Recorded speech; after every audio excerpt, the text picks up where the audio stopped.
Ďalšia sekcia.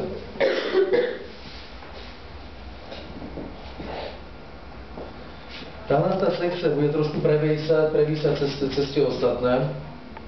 Tým nám vyplní krásne temeno. Ale toto je presne, že nenadpojím. Super, trošku takto navíčku, super. Týmhle spôsobom to budú striedať, jo? Aby som touto technikou dosáhnu to, že vlastne tie vlasy mi z vrchu budú skrátení, ale z vrchu zanechám. To je tenhle snulo. Zdvihnem si vám troška, vidíš, takhle. Super, a teraz.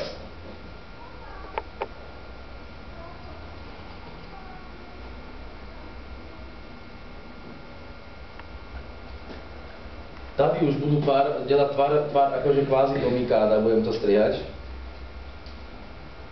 Alebo technika mikáda tam bude. Takhle. Zase melítko a všetko ťahám k stredu, k strední časti vlasu.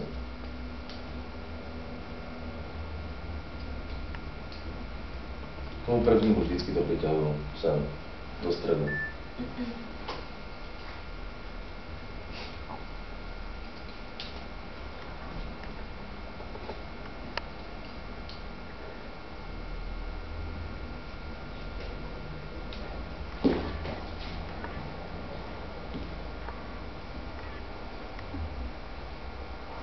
Tohle to mi už ukazuje vlastne ten tvár, ktorý chci.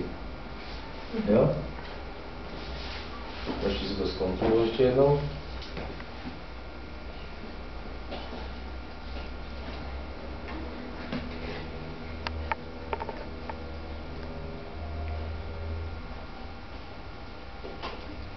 Super. Teď, druhá strana, to stejný. Kde stranu si dám, vidíš? Když keď to začešete, by vám to malo spraviť takýto oblouček dolu.